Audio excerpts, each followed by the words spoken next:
Hello, and welcome to Writers, Readers, and the Stories We Love, Episode 4. If you tried to tune in live, then you've probably noticed our fun little adventure with technical difficulties. So we are coming to you pre-recorded and super fancy. But despite some technological hiccups, we are happy to have with us today Katherine Webber, and we will be discussing the romance genre. If and when you are watching this, do feel free to leave comments for us or questions. We will be monitoring that after these videos are posted and would be happy to respond and talk with you about all things romance. So Katherine, do you want to introduce yourself a little bit and then we'll kind of kick things off? Sure. So my name is Katherine Webber. I am a librarian here in the great state of Maine. And I am a huge bibliophile, not just because I'm a librarian, but it does help. And the biggest genres that I'm interested in are definitely romance and fantasy. I especially like when the two come together. I find those to be endlessly fascinating.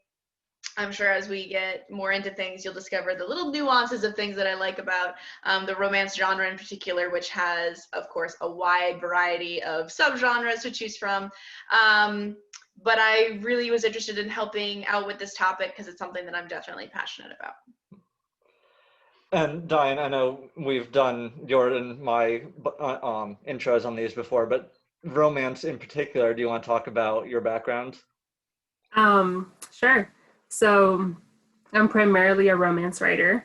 I'm still in the querying process for my first book, but I mean, literally romance, like what I live and breathe is romance. So I'm very excited for this chat today. Yeah, and I also am an unexpected convert to the genre, because Daien gave me an excellent reading list and said, "Here, read these." It took half a book, and I've just been reading them since. And also have a book in the works that we'll see when that comes to completion and goes into querying. But it's an excellent genre. It's very fun to read and to write. So I think we are all very much looking forward to talking about it today, and all the different aspects of it. Before we dive into the questions, I had a thought that occurred to me kind of last minute, but I was curious how how the genre stacked up to other genres in terms of sales. And so with the magic of Google, the closest I could find was in 2018. But apparently there were over 9 million romance novels sold that year, which was second only to suspense thriller books, which was over 10 million. So second most popular genre according to Statista.com, which wanted me to pay for lots of stuff, so I didn't go digging very deep because this part was free. Right, but we all know that like most of the thriller was just James Patterson, right? I mean, he writes half the genre himself, so yes.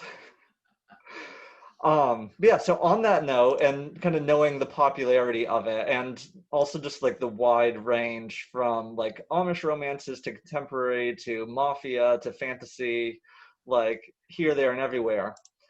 To start off, and I think for particular, if we have any viewers who aren't fans of the genre necessarily, how would we even define a romance novel specifically?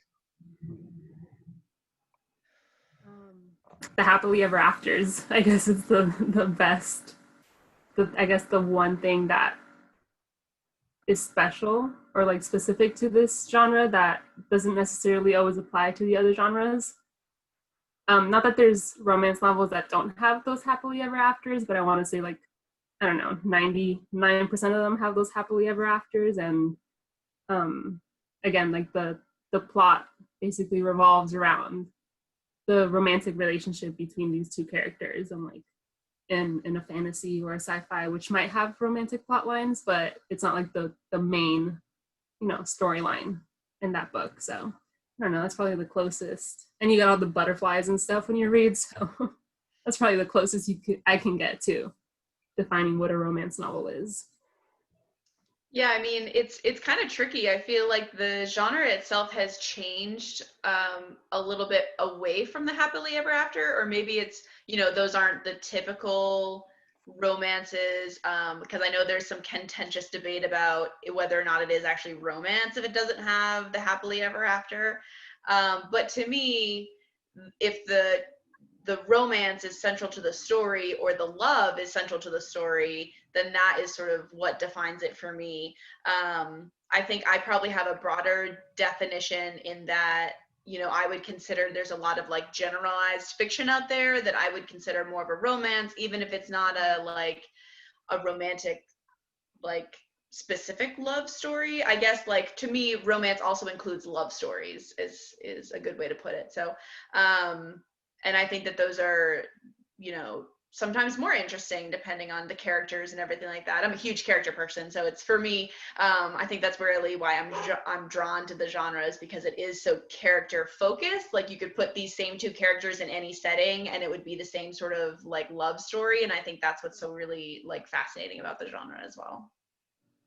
Yeah, and I know it's always been interesting trying to define exactly what fits into that category, because you have readers that come in, particularly in romance, with expectations. And if you don't meet certain of those things, then you're going to have some very unhappy readers. Um, and yeah, I think I fall along a similar line. Like in my mind, and this is entirely just personal, I see things as like romantic novels versus romance novels.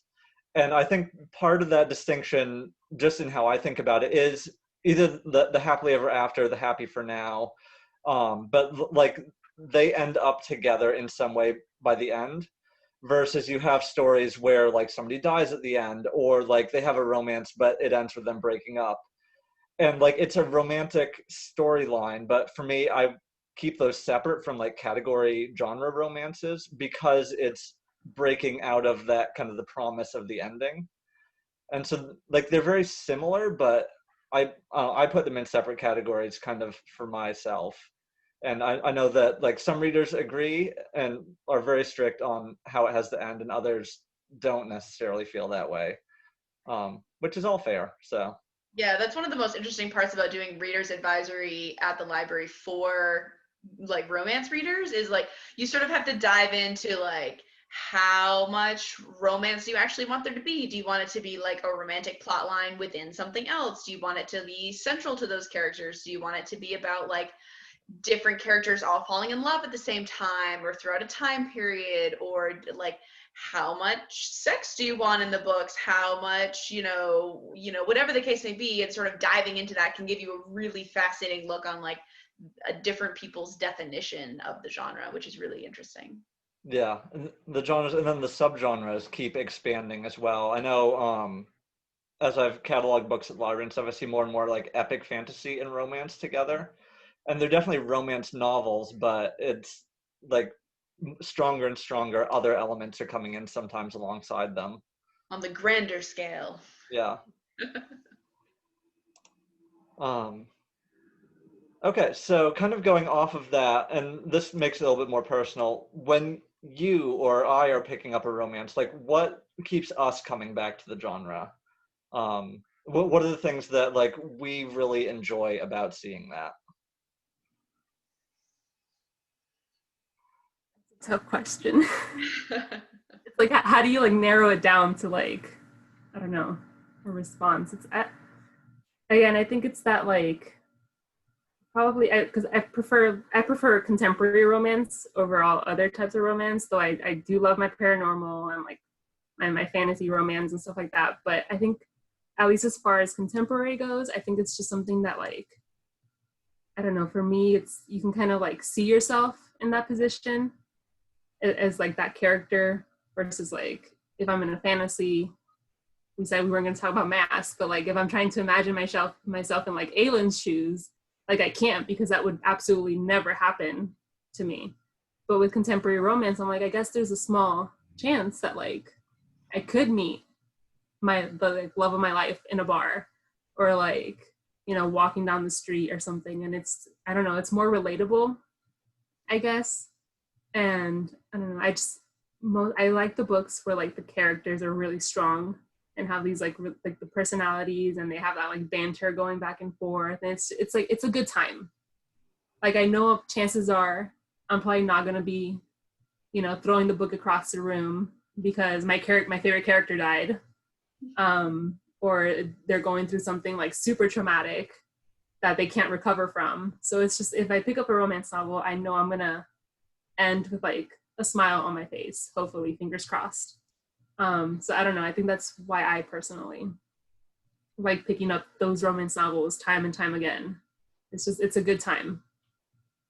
Yeah, I definitely agree. I feel like if I am in like a weird funk or I just want like a pick me up, a romance is definitely my go-to because they usually do have a happy-ish ending, you know what I mean? So even if it's not 100% what you expected it to be, the journey along the way is usually really entertaining. I like a lot of the banter with my characters too. Like I'm a huge character-driven person.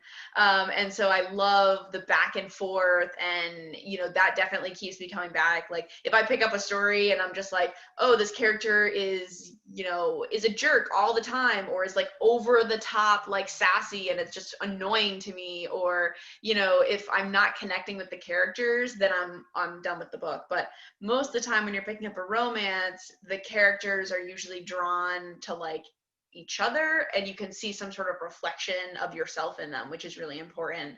And not all are created equal, because I've definitely read books where I tried to pick up what was that? There was the Waiting for Tom Hanks one.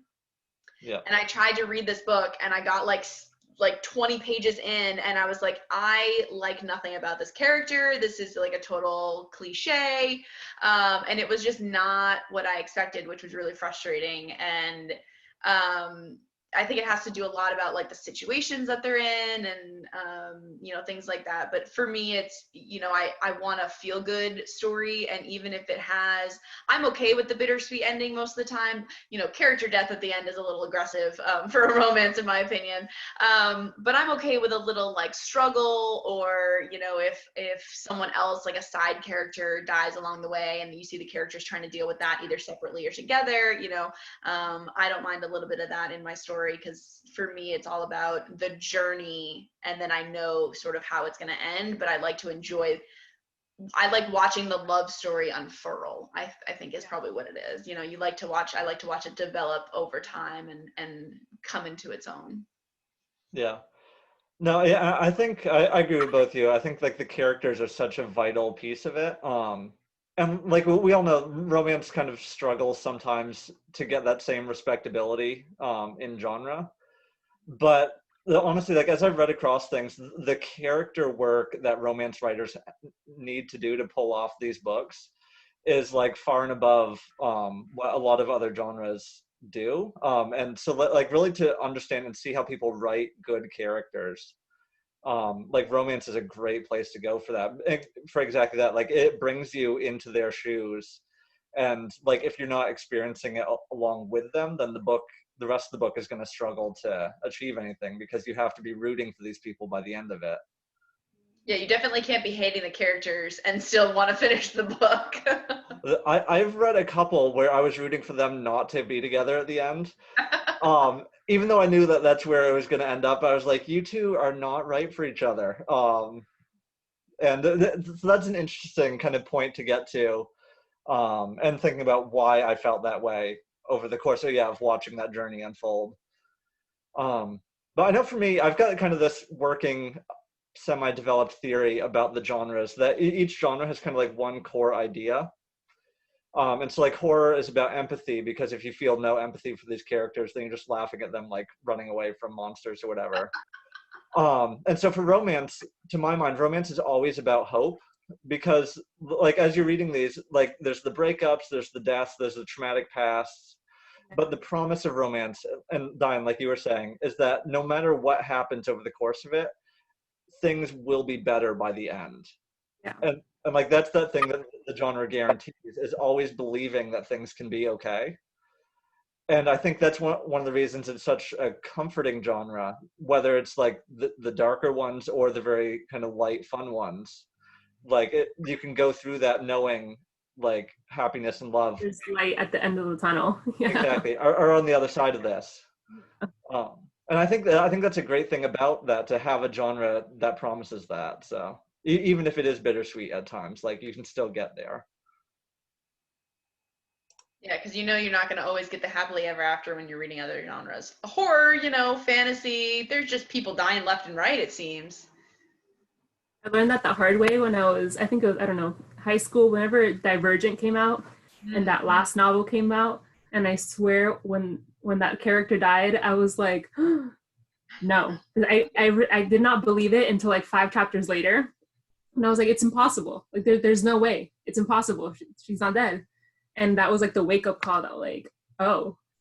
So like, the main character doesn't maybe always survive in the end, or like which I understand why she did it, and like I understand because in real life that doesn't always happen, but in romance 99% of the time that character's not going to die, so that like they're going to make it through whatever they're going through in that book. So unless you're Nicholas Sparks, in which case you can just kill anyone you want. Yeah, so that's probably why I don't read a lot of his books, to be honest. Fair enough. I think I've read like maybe one of his books all the way through. It just, the endings just kill me. Like, and then throughout the entire thing, like you're watching this journey and these love stories, and then like 98% of the time you get to the end and you're like, really? Like that's what we're doing with this? Oh my God. Yeah. This one series, I don't remember who the author was or anything, but it was like a 3-book series, a romance, and like it was great. They were beautiful together. And in that last book, she dies. And that's not even the worst part, because I was like, okay, I can accept it. The worst part was that she continued the series with him falling in love with the best friend. And I was like, absolutely not. I refuse to read this.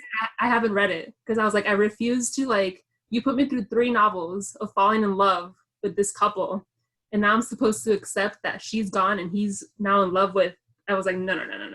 Oh, that's brutal. I can't do that. So it's on my did not finish list because I refuse to pick up that book because it's not going to happen. Because I know I'm probably going to end up loving them together, because authors always find a way to like get you to move past certain things. But I don't want to move past this. So I'm just not going to pick up the book. So yeah, it's like the same reason that I stopped reading Harry Potter for like 6 years after the 5th one, and my favorite character died, and I was just like, I can't handle this. Nope. It took me until probably I think like college to actually read the last 2 Harry Potter books because I was so mad about a character death. Yeah. So kind of focusing in from there though, and we could talk about the vast number of subgenres for quite a while. But whether it's contemporary or historical or whatever brand of romance, like, are there any particular subgenres that you really like going back to? Well, obviously contemporary, the paranormal romance is always like really good. And what I love about the paranormal one is that it's usually more like they're soulmates, like actual literal soulmates, and that's pretty interesting to read. But yeah, I want to say contemporary, paranormal. I cannot do historical. I've never been a history person, so like I just think reading a historical romance almost makes me feel like I'm back in history class. So I can't. I tried to read one and I couldn't get past it, and I was like, no, it's not happening. But fantasies that are like heavy on the romance, I think there's a Cassandra Clare. I think her like Clockwork Princess and like Prince and stuff. That one was probably the only historically like romance that I could, get by with, and it's because it was more heavy on the like fantasy aspects than the historical thing. So that's a pretty good. In my opinion, that series, I actually liked it a lot better than the other series. What the heck's the name of the other series? Immortal Instruments. Yeah, I actually like the Clockwork series better. Yeah. I haven't read them in years, so like I can't. I know I loved both of them, and I think Mortal Instruments probably has a special place in my heart just because it was like that first major like epic like fantasy series that I picked up with all these different point of views, and like, I mean, it was, yeah, but they're on my list to like reread soon, just because I know she has all these other series within that world that I've been meaning to pick up and I just haven't. But yeah, she's really good. So yeah, her writing style is always really interesting. But I'm like the total opposite of you. I am obsessed with the historical romances. Mainly what they call the bodice rippers, which I absolutely love that. Yes. I mean, I like the covers, but I can't get past the covers. So. Yeah, the covers are always interesting. The titles are fascinating and hilarious. I don't know why I'm just so drawn to that time period, but it just, like how many dukes and marquesses and all that other sort of stuff. How many can there really be in England during that time period? But, they always keep coming out with more, and they are definitely not all created equal. There are some heavy hitters in that subgenre that do it really well, and there are some other people that you're like, why are they allowing you to write books sometimes? Yeah, to me, I think the reason that I like it so much is that it has all these like integral like politeness factors that sometimes result in hilarity. So like if one, like there's a duke who ranks higher than like this lord or whatever, and he's able to like disentangle himself from a terrible situation or whatever, like it's just sometimes a game of politeness or like using perceived power, which is a fascinating concept in that time period. But I think what I like the best about it is that it normally features like heroines, or the ones that I read in that genre feature heroines who don't fit into that society. And so I think that's what I enjoy the most. Is I enjoy the strong heroine who, maybe she's a spinster or she's too old to be married, because back in that day it was like 22 years old and you're on the shelf. But I think that that's really what I'm drawn to about that genre, is that it features usually the strong heroine who, has to get married because of family expectation, or like she's doing it to help out a sibling, or she just accidentally gets this guy to fall in love with her when she's like off doing her own thing. So there's one like that called what's the one about the Duke? Bringing Down the Duke. Yeah. Yeah. And the main character, she's like a blue stocking, and she is fighting for like women's rights. And then she like her path stumbles across this like lord's path, and they like keep crossing paths, and like he suddenly just like starts like becoming not really obsessed, but I mean it's romance, so kind of obsessed with like what she's all about. And she and he just end up forming this like weird like relationship thing where she's like antagonistic towards him and he's like really enjoying it, and it's hilarious. So that's one of my biggest genres that I like. I'm not as much into contemporary romance. Josh actually started getting me more into contemporary romance, because before I was like, I don't want to read that stuff. But I think Christina Lauren really helped me turn the corner with that one. That writing duo is just absolutely phenomenal. I mean, I definitely like my strong women characters, and it's a lot of it like that, where they put themselves in certain situations to like either help someone else or to get out of whatever was their past or something, and I love those just in the more maybe like contemporary setting. But yeah. It's very similar characters. It's just like the time period, and I can't get past the time period. I'm sorry. Hey, to each their own.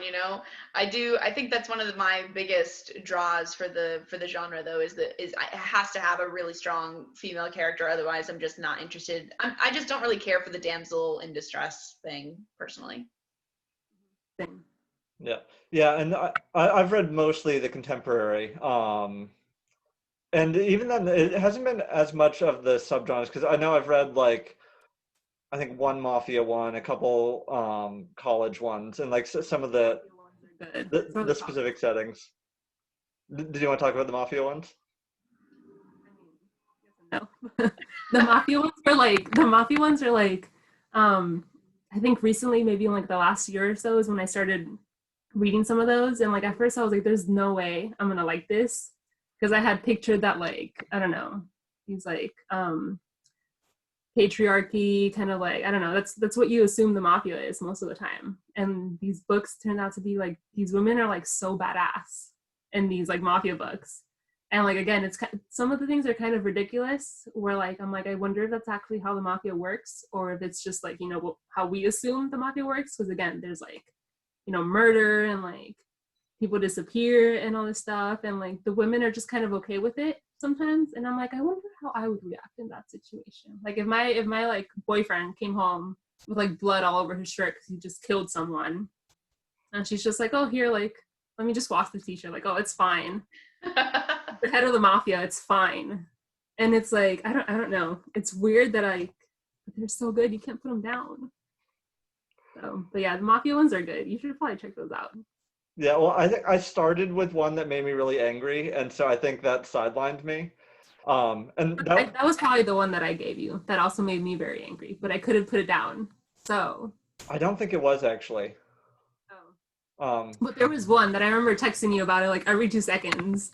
How I was so mad about it, but I couldn't put it down. Yeah, no, I remember. I don't know if I picked that one up. But yeah, so that kind of sidelined me a little bit because it was very much a character thing. I thought he was a terrible person and he didn't get better by the end. And so I wanted the female love interest to like run for the hills instead of ending up with him, because she deserves so much better. Yeah, I'll probably go back to it at some point. A lot of the ones I've read have been the contemporary and the very like modern contemporary. Because yeah, Christina Lauren very much has that with the banter and the texting and the messaging. Helen Huang is another one, and then Lysa K. Adams of the Bromance Book Club are all very not fully like meta or self-aware, but they're definitely new entries in the romance genre that are kind of aware of the traditions they're writing in. And have some fun with that. And yeah, it's the banter, it's the strong heroines, it's the hijinks, and then like these really sweet, heartfelt storylines that kind of run through the whole thing, are definitely fun to read. So yeah, I think those are the ones that I mostly go to. But I've also read like steampunk romance, which I picked up on a whim, which was really fun and has kind of that fantasy high adventure element to it, along with the historical and the hierarchy, along with the romance. And so it's a lot of things going on. Yes, steampunk and romance is not two things that I would have really put together, but I read the Gail Carriger books, like every book by Gail Carriger ever, and she does a phenomenal job at blending steampunk and romance, and then she has like fantasy, paranormal elements too, like all in the same like series, and it's just so well done. But steampunk, you know, it's sort of that one step to the side of the genre in terms of the romance and the time period, and they do some really interesting things with the mechanics, no pun intended, of those books. Yeah, and one of the things that I haven't read yet, but I really want to, because now there's a few choose your own adventure romances that have come out for adults. Oh, they're so much fun. Did you read one of them? Yeah, I read, oh man, I don't remember the name of it, but you sort of like go through and you're selecting like it's exactly what it sounds like. Oh, I'm trying to remember which one it was. It was one that we like those. I think Josh, you mentioned this to me once, and I was like, I don't know if that'd be something that I would enjoy, to be honest. Yeah, because I remember I just like came across one in passing, and I was like, this is the coolest thing, and I've never heard of it. And so yeah, I think I mentioned it. I never went back and actually read it, but I love that it exists. Because yeah, I remember like just from the description, it was very like self-aware, and so it had all these kind of like archetypal, like the Duke and the scoundrel and the pirate or whatever, and like as you read through, you get to decide who the heroine like is going with as these guys want to court her. My Lady's Choosing. Okay, yeah.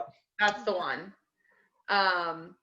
It was so fascinating because it was exactly as you're describing. It's like you have this character and there's, you know, you can talk to this character or you can talk to this character, and depending on which one you talk to, like that depends on like how your evening goes at the ball, and then like based on how that evening goes depends on how like other things do and how the other options end up.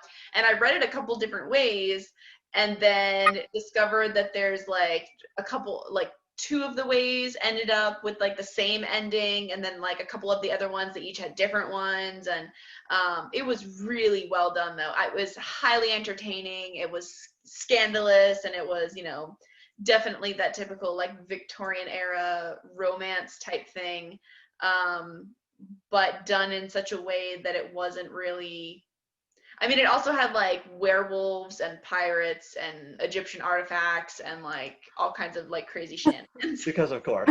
Yeah. It was a true choose your own adventure, but as a romance. Yeah. Yeah. I mean, I'm always just intrigued when somebody takes a leap and does something different, which can pay off, or you can end up with time traveling vampire angels fighting ISIS before going back in time to do whatever with demon angel vampire monsters. Or like cowboy werewolves who like secretly work for the CIA and they go like hunting for cattle, like just weird random things. Basically, it's a genre with something for almost anybody. If you want transforming werebadgers, then you've got that. So We don't need to talk about the werebadgers. But okay, so moving on a little bit from subgenres, romance, for anyone who's read it, also has a lot of very familiar tropes, enemies to lovers and all such things, and tropes, but also like certain types of characters with the alpha males, the damsels in distress, the independent heroines. What are some of the just really kind of recurring things that you like to see come up in a romance novel, either in terms of story or character? I mean, you can't go wrong with an enemies to lovers romance. So, yeah, enemies to lovers, friends to lovers, or like that forbidden type of love where it's like the sister or the brother of a friend or something like that. And I don't know, those are all like, so they're so good, you can't put them down. So Yeah, I read a couple of the enemies to lovers ones that I didn't care for, which was unfortunate because it is one of my favorite tropes. I love to see like that switch and how, because there's usually so much good banter, right? They're always like, yes, at it's each that other. very thin, they're like on that very thin line of like hate and love, and it's like, oh, those sparks are just flying between them, and it's like, let's go, just like sleep together already, like you're perfect for each other. I know sometimes you're like, can I just flip to the end so I know like that they actually end up together? I just want to get there already. Well, and some of the ones that do it best too, like when they hit that moment where it changes from one side to the other, like with the tension build up and then it all just goes, like good writers, that's it's always such a great scene. I mean, I'm reading one that right now that I guess you could kind of call enemies to lovers. I don't know, I'm only on like chapter 4. And it's this new author that I discovered, Mariana Zapata, and it's The Wall of Winnipeg and Me. And I mean, so it's like her boss. She works for this guy. Again, that's another good one, like when it's the boss. And but he has that like douchebaggy, I don't know, like personality right now. Like he doesn't really like answer, or he just stares at her, and she's all pissed off at him. And so I want to say it's enemies to lovers maybe so far, but maybe it's too early to tell. But yeah, it's those, just can't wait to get to that moment where like it just flips the switch for both of them and they realize that they've loved each other this whole time and they're meant to be together. So yeah, I think in terms of like the tropes that I like but sometimes I don't, are like when you have the characters that feel like they're fighting it too hard. So sometimes, you know, it's too drawn out, like the whole like, oh, we can't be together because like I'm too scared, or, you know, we can't be together because we work together or whatever. Sometimes it's too drawn out, like in my opinion. So, you know, you're going to an extent you're good, but yeah, like I feel like, you know, for up to a point in time it's really well done, and then after that I'm like, all right, you need to just admit your feelings to yourself and so we can all move forward, please. If it's more than like half the book and they still haven't even like made out, I'm like, come on, get to it already. Like, exactly. Let's go. Like, we know where this is going. Let's just get there already. I want to see some action. Yes. The one thing I no longer like, and I think it's that whole like YA dystopian thing from a few years ago, is the love triangle. I used to love, I mean, not love it, but I used to enjoy it because there's a few that are like really good. But now I just like, if it's a love triangle, I don't even pick up the book. Like I can't, because I'm like, I can't. I can't do it. Especially when like, if the characters are written really well and you love all three of them, and let's just all, just have a three-way relationship. Like, it's fine. You all deserve to be happy together. Yeah, and I But feel I like just, it's so common in YA compared to adult. Like, I feel like in YA, it's always that constant, like, it's usually like the two best friends and like one of them is secretly in love with the other, and then like a third person joins in, and then like that person's in love with one of them, or they're in love with that person and who loves this person, and it's all just going around it's the everywhere. jealousy and the like not communicating and the, but you've been an ass to me since we've known each other. It's like, yeah, well, that was because I didn't know how you felt about me, and so like, and now it's too late, and no, I can't do it anymore. Yeah, the communication thing sometimes kills a book for me too, is I'm like, really, this whole thing happened because you told a lie, or because you didn't tell them how you were feeling, or like sometimes that absolutely tanks it. No, like, I understand it sometimes, because I mean, there's miscommunications all the time in real life too. Oh yeah, it's But like, if like something that's like super small gets blown into like this huge thing, like if you told me they tried to maybe talk about it, I'd be like, okay, and just somewhere along the way they just like misunderstood each other, I'd be like, okay. But sometimes it's not, like someone learns something and doesn't bring it up at all and just gets pissed, and that like blows everything up. And I'm like, I mean, if you had tried, just try to talk about it. If you try and it goes wrong, then I'd be like, okay. But if you don't even try to talk about it, it's like, I mean, you're on your own. Like, you caused this. Like, I'm done with you. Yeah, definitely. I agree. Yeah, I think that's one of the things too with these tropes is like as they become familiar and like as readers we get familiar with them, like they're either pulled off really well or they tank really badly. Especially I think if authors like rely too much on them, because yeah, the communication thing, it's always my go-to when I complain about this. Is I was reading a book and I think I'm trying to remember which character it was. I think it was the female love interest is told something by the vengeful ex of her boyfriend, knowing that this is the vengeful ex. And then she takes it to heart and is like, oh no, this must be 100% true. I'm not going to talk to him about it. He's now a terrible person. And I'm like, that this woman is only out to break up your relationship. So obviously she has like your best interests at heart. You should definitely listen to her. And the book otherwise was pretty good, but like that moment and that being the thing that almost tore them apart, I was like, you know better than this.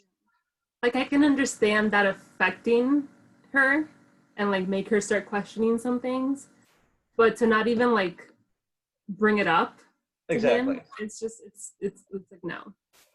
It's Yeah. like, you didn't want to make it work then. If you're not even bringing it up, you didn't want to make it work. So like, Yeah, that's another like the big trope about like someone's keeping a secret through the whole book, and like the reader knows what the secret is, but the other character doesn't, and then the secret gets revealed, and then the other character like refuses to talk to them about it.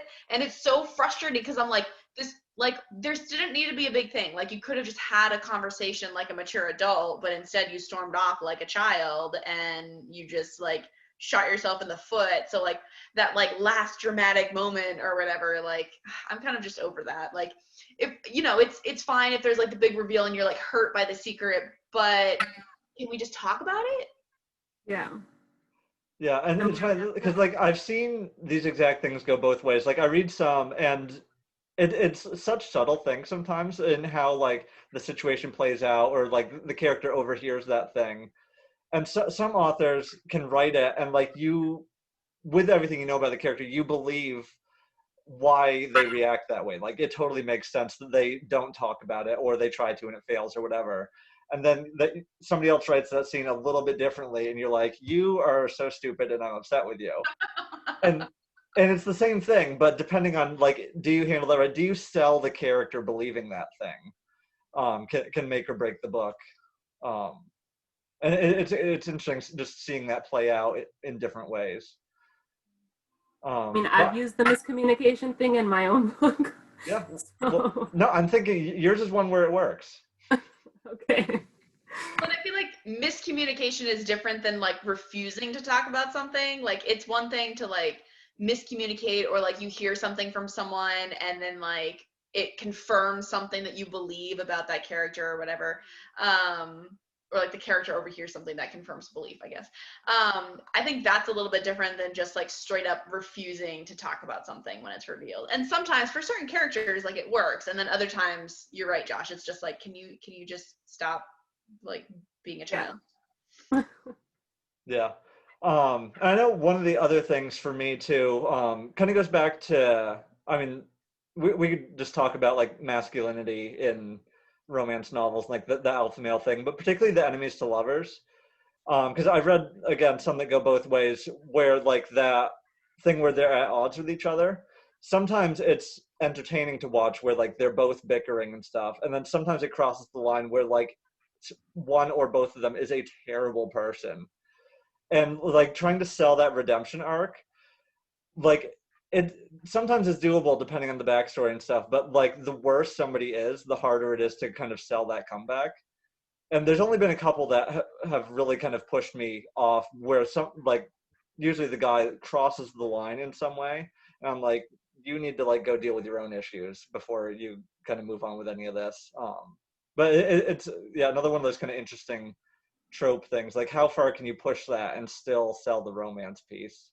Yeah, and something similar is also like the defensiveness. So like people who have like, they talk about like their hurt history or whatever, or they have like something in their past, but then they're like overly defensive towards people. So they're like instant aggression towards anyone that they're potentially attracted to can be so frustrating.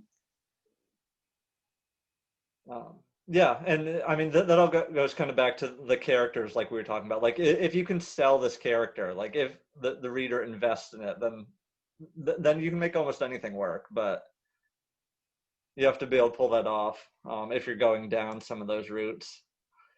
Um, in terms of side characters, though, another very familiar thing, I really like the witty best friend, who turns up very often, on both sides, for male and female love interest. But there's always that friend who's ready to snark at anything, and normally it's getting into all sorts of trouble on their own.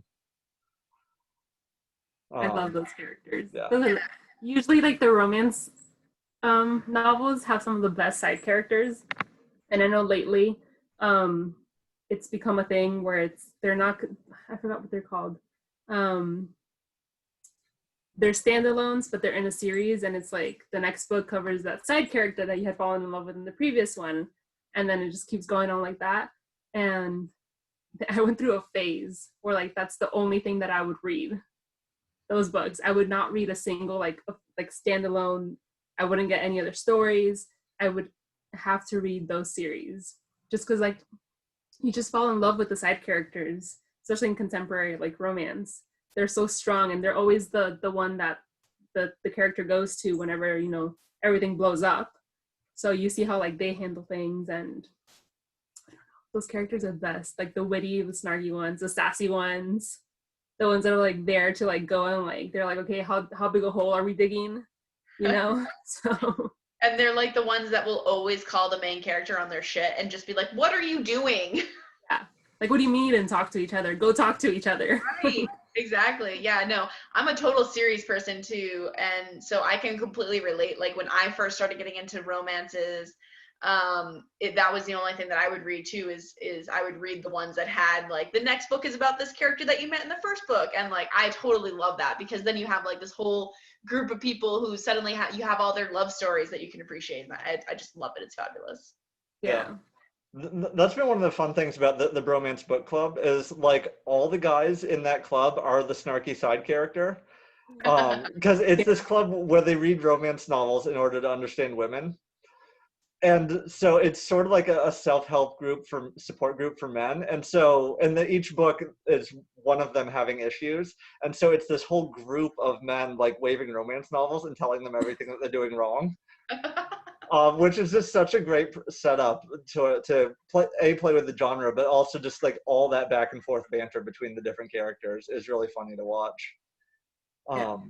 Plus, like you get to a certain point in that series, and like you still have that like first couple that you met and you fell in love with like reappear, and you're like, oh look, they're still happy together, or like, oh my god, look, now they're married, or and you That's, get that like that you don't usually get with standalones. You just kind of have to imagine, you know, what happened after. But here you get those like little tiny pieces. that's the best part for me, is like you get to see those insights into those prior characters that you love. It's fabulous. Yeah, no, it makes me think, I think Samantha Young is one of the best ones I've read that did that. The Dublin Street series, which was my intro to romance. But yeah, that one. Do you remember how many books it is? 7, 8? Let me see. I have them right next to me. So, um, I think it's 7. I think it's 7. Yeah, but yeah, that's one that really builds like an extended family by the end of it, because they all stay connected over the course of the series, and then they get together for like the gatherings, and everybody's there from all these different romances leading up to it, and yeah, it's really fun to see all of them walking through that together and growing. Yeah. There was in high school, I think one of the first romance books that I started reading was by Abby Glines, and she has a lot of those where it's I mean I think they're high school kids, or they're like, you know, graduates or something, but they have that like friend group, and you get a book for every single one of them. And it was, I used to love those books. They're amazing. But you meet them all in like book 1, and then you get to see them all fall in love, because then you know their tragic love story, their backstory already. And I don't know, those are the best. But I have grown to love standalones too. So Yeah, definitely. I feel like romance gave me an appreciation for standalones that I previously did not have. Yeah. Do either of you have strong feelings on the ones where it's more than one book for the same couple? So like the duologies or the trilogies of one romance story? um, I've read some really good ones.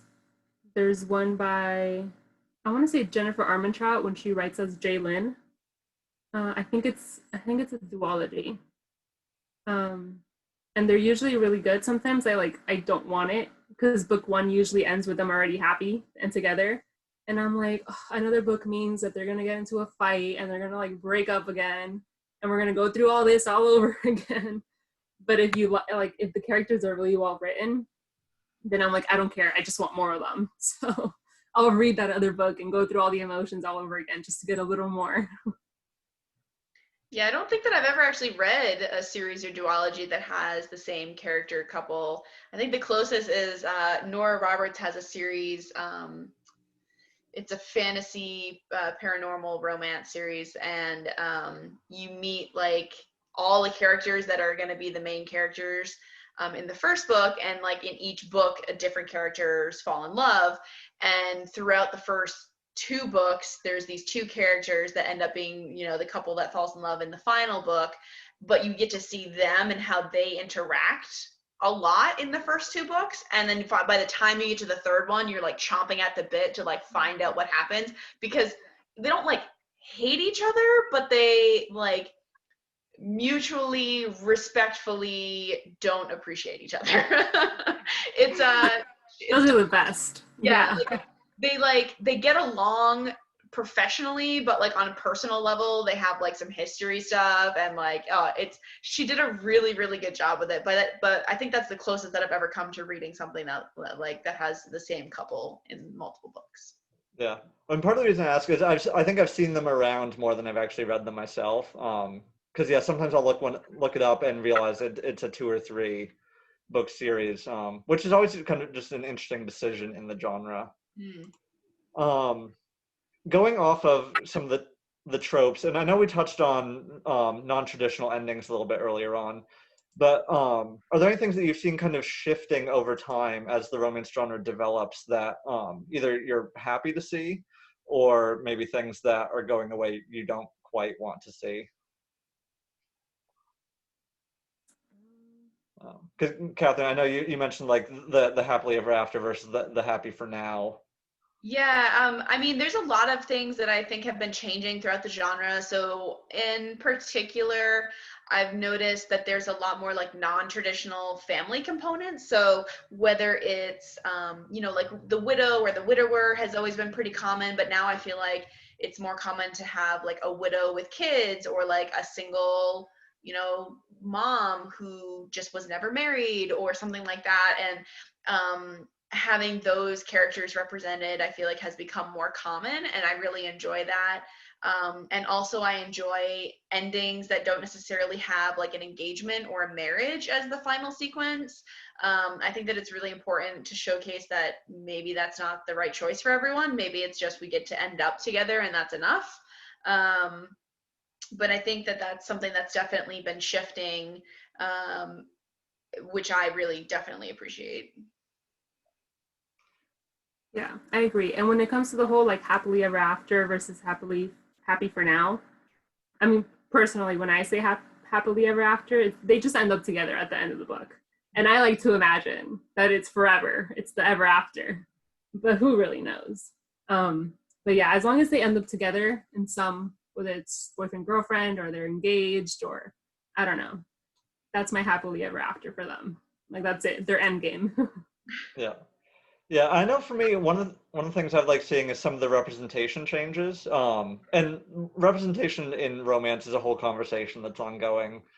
But there's definitely been some progression. Like Helen Huang is a great example with autistic characters, kind of taking center stage in romance. Autistic and Korean, if I'm remembering correctly. I believe Korean, yes. And so it's great. Like you get some cultural differences, you get some character differences that just aren't your typical heroes and heroines. But then still these fantastic romance novels that are great to read in general. And I know I've run across that in a few other things where well, authors are kind of looking at the typical leads in romance novels, male and female, and just writing different sorts of characters. I know even Christina Lauren has done that some. They've played with like just the types of people that are in these relationships that are going, that you're watching go through stuff. And it's fun just to see, like the traditional ones are great, but then to see all the different kind of possibilities is really fun as people keep writing those stories and are given, I think, more stage time because like people are writing it, but the more they make it onto the list and get the attention, I think is great. Yeah, I've definitely been noticing like the broader cultural inclusion that's happening. So it's not just, you know, white authors writing about, you know, Vietnamese or Indian characters or whatever, but it's authors with that culture, that background, that ethnicity that are writing those stories, which I really love. So I've been picking up a lot of contemporary Indian romances by Indian authors lately, and they're so good. And I really like learning more about different cultures while I'm reading something else, because I feel like I can just broaden your worldview without like you like diving too much into it. Like you can be reading multiple subjects at once, and I feel like that's a really fun way to do it, is you can sort of get all these insights into different cultures and personalities while you're reading the novels, and it's really enjoyable. Yeah. And one thing I know, I saw, I think I may have mentioned this to both of you, but I saw a thread on Twitter that was talking about the breakup scene that you get in so many romance novels where whether it's that miscommunication or like one of them has to move for the job or whatever, but the couple splits up and then ends up getting back together.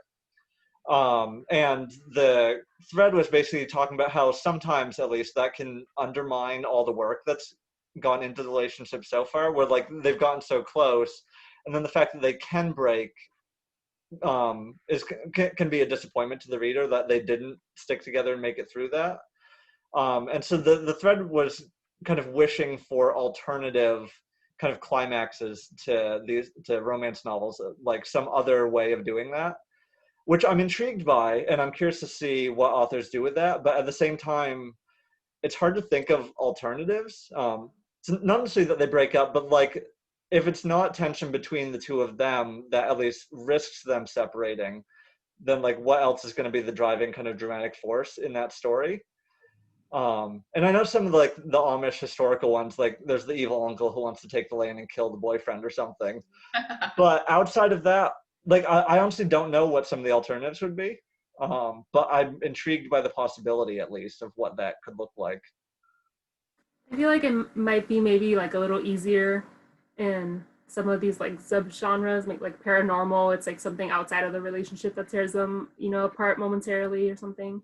Not that it can't be done with contemporary, but the contemporary ones are usually so focused on just these two characters that they cause their own temporary destruction. So it's kind of hard to see how something else could be introduced, like something exterior that has nothing to do with their relationship that could be introduced, that could do that split. So, but I am interested in the possibilities of that, because that would be, I've never thought about how like that breakup could be, could feel that way, like after all this work that you guys have, everything that you've been through up until now, and you're telling me that you can't try to get past this. So, I understand it, I guess. Yeah. And it's one of those things too, like I've read so many romance that do work that way, and like they sell it and it's great, like the story works. I agree. I think the other genre elements definitely help, because I think we can allow this to be our slight mass break.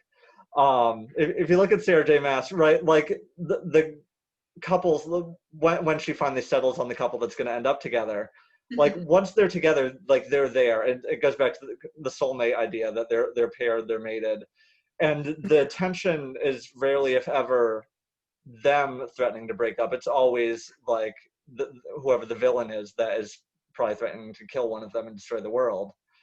Yeah. But yeah, it's that same thing. They're not inherently romance stories. They're also epic fantasy, and they're also these other things that are going on.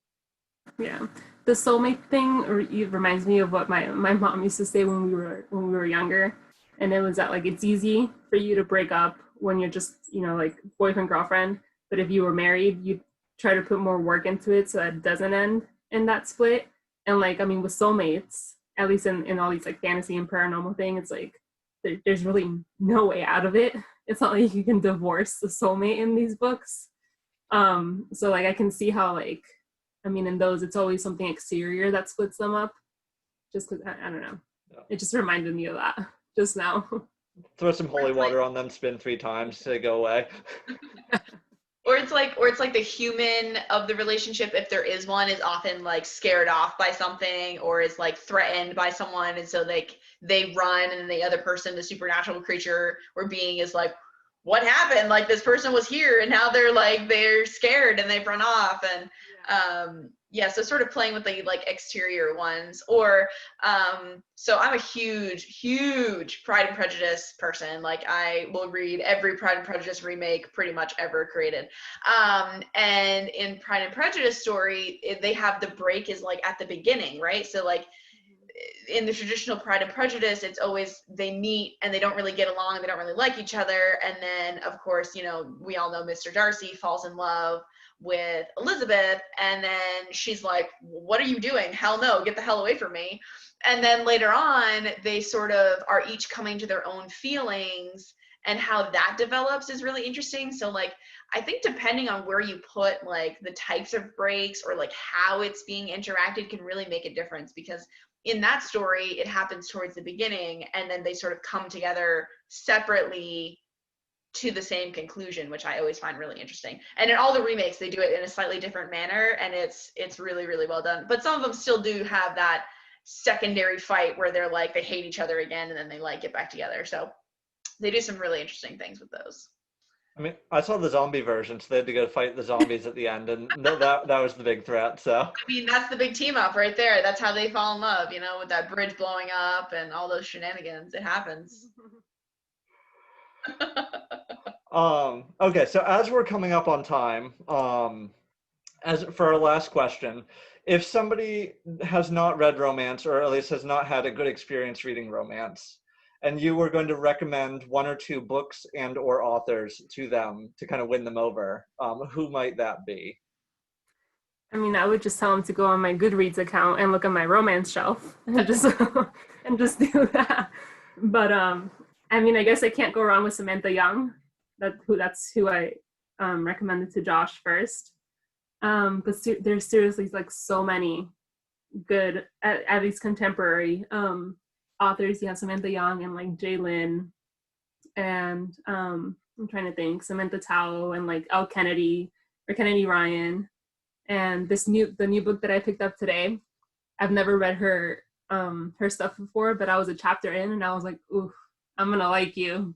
So like I feel like she's already on my like list of favorite romance authors. Colleen Hoover. Yep. Who I just read her latest book yesterday, and that was good. She's one of those authors usually that like also has these like serious like backstories, or like, you know, something that's like heart-wrenching and you're probably gonna sob at some point for these characters. But yep. Yeah. Right. Yeah. And Christina Lauren, I think Josh introduced me to her, and she's one of those like funny, you know, banter, if you're kind of into that more, I don't want to say easy, but relaxed, and like, you know, it's a purely fun read usually. So, but yeah, I mean, seriously, go on my Goodreads account, just look at my romance shelf and do that, because I can't narrow it down. So somebody's luck though, they'll just pick Creed instead of everything and start there. Yeah, I mean, just you know, look at the romance shelf, go from 5 stars, you know, down, and just start reading. Just pick one and start reading. That list, you know, sort the list. Yeah, just go through the list. Yeah. Yeah, I think it depends. So like if the person, you know, it depends on what they like in a book is always the big question for me, is like, do you like characters? Do you like setting? And depending on that, you know, if it's a really character driven, Christina Lauren, you definitely can't go wrong. Jennifer Armentrout, definitely can't go wrong. I really like those two as my top picks. Beth O'Leary is a newer one that came to my attention through her book, The Flat Share, and I have the second one coming to me called The Switch. Oh, I haven't read that yet, but it's on my to-read list. Oh, I'm so excited. For me, I also, because I read a lot of the like, you know, the bodice ripper style ones, it's hard to pick like any particular. Amanda Scott is really good. There's just so many, but I love Emma Scott. Emma Scott's really good. Yeah, there's so many authors out there that are just really phenomenal, and I think it boils down to what the person wants in the story. So if they really want like the happily ever after versus just the general love stories. I just read this is a really popular one, In 5 Years by Rebecca Searle, and I wouldn't say it's a traditional romance. It definitely has a happy-ish ending, but it's not the ending that you expect. And I did not expect to enjoy this book as much as I did, because of course it starts out with she gets like jumped forward 5 years in time, and then she gets sent back, and like so she gets sent forward on her engagement night to one guy, and then in the future 5 years she wakes up in a different apartment with a different guy, and she's like, how did I go from point A to point B? And then it sends her back, and then you get to watch the journey and how it all leads up to that moment. And the way that the author presents it is absolutely phenomenal. So for people who aren't looking for like I don't want to say sappy, because sappy is such a terrible word to describe romance, but if for someone who's not looking for that traditional, you know, one-on-one romance type of story, I think, you know, Rebecca Searle would be a good place to start. Just stories that involve more than just the two characters' main love too is also a big thing. So like Helen, I cannot pronounce her name, I'm sorry. Where it also involves the families. Mm-hmm. And that's a big thing for me too, is I really like seeing how like the mom interacts with the son, and how that precludes like some of the things that he does towards the female or the male love interest, and how they sort of proceed forward with there. So definitely if someone's looking towards romance, I would probably recommend a contemporary one before anything else though. Yeah, you know, I think that covers a lot of the go-to authors I would list, at least on the contemporary side. Because yeah, they're modern, they're easy to read, but at the same time, they do a lot of really great storytelling and character development. And then yeah, I think if somebody was coming to this from a fantasy background or a sci-fi background, or I mean, even we didn't talk about like romantic thrillers all that much. But the police detectives and serial killers plus romance, like there's a lot of blends into different other genres that if somebody's coming from any of those, that they could just kind of work their way into some with a more romance focus and kind of test the waters that way, because everybody should read romance and it's a great genre. Yeah. I mean, and then there's YA romance, and that's a whole other thing. So Yeah. there's literally a romance novel for everyone. So you just have to find it. And Yeah. I think Go ahead. I was just gonna say a really good transition, like you're talking about, Josh, is to go from like the really, you know, intense like high fantasy to maybe you want to do like a fantasy romance, and then you can sort of transition it that way. And I think that that's a little bit easier if you're not really sure about where you want to be in the genres, as you start with some of the subgenres. Yeah. Yeah, and I think I just want to second YA. That could be a good transition point too, depending on what people are looking for. Because I think a lot of the authors we've mentioned are a little bit higher on the steamy scale. Yeah. And so if somebody's not looking for that, there are certainly authors that don't write in that direction, but what the YA also tends to deal with other things as well in the high school setting, and doesn't always quite go in that same direction. But still, it's some of these authors write YA as well, and do it very well. So, any final thoughts before we wrap up? Go read a romance novel. I was just gonna say that. Go read a romance novel. And if you seriously don't know where to start, just like comment in the video and one of us will give you a recommendation and we will not let you down. So tell us what you're looking for and we will find something to suit you. Okay, so Katherine, thank you for joining us today for this lovely conversation. Thanks for having me. Daien, as always, it's a pleasure running these things. So, and really, and to everyone who tuned in, thank you for joining us. If you come back to this, whenever you find it, like, comment, join in the discussion, share it with your friends, tell everybody to read romance. And we will be back later on with another guest, another conversation, and lots more writing, storytelling, and shenanigan adventures. So everyone, enjoy your weekend.